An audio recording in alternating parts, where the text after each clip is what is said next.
Hey everyone, in this video I will show you a few methods to try and fix the error no supported DXGI adapter were found while you're trying to start the Modern Warfare 2 game. So please follow the steps with me and let's get started. Okay, so first of all, you need to make sure your NVIDIA GeForce driver is all up to date.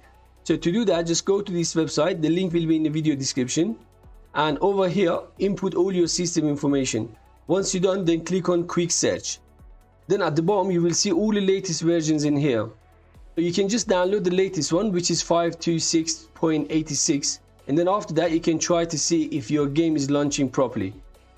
The next solution to stop this error, open up the Registry Editor. So to do that, just press Windows key and R to open up Run. And then in the Run, type Registry Editor and click OK. Once you open the Registry Editor, then in my video description, you will see these texts. So just copy it and paste it on the top, then press enter. Next, on the right in here, double click on MachineGuid and open it up.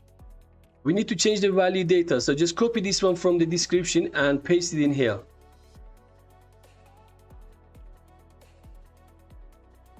Then click OK and restart your computer.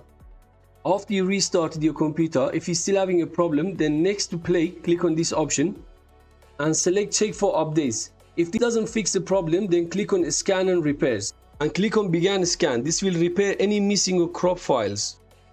Once the scan is completed, then instead of playing here, it should show update. So just click on update and let it update. So after you launch the game, it might say there was a problem with shaders. You need to re-download the shaders, and once you do that, the game restarts.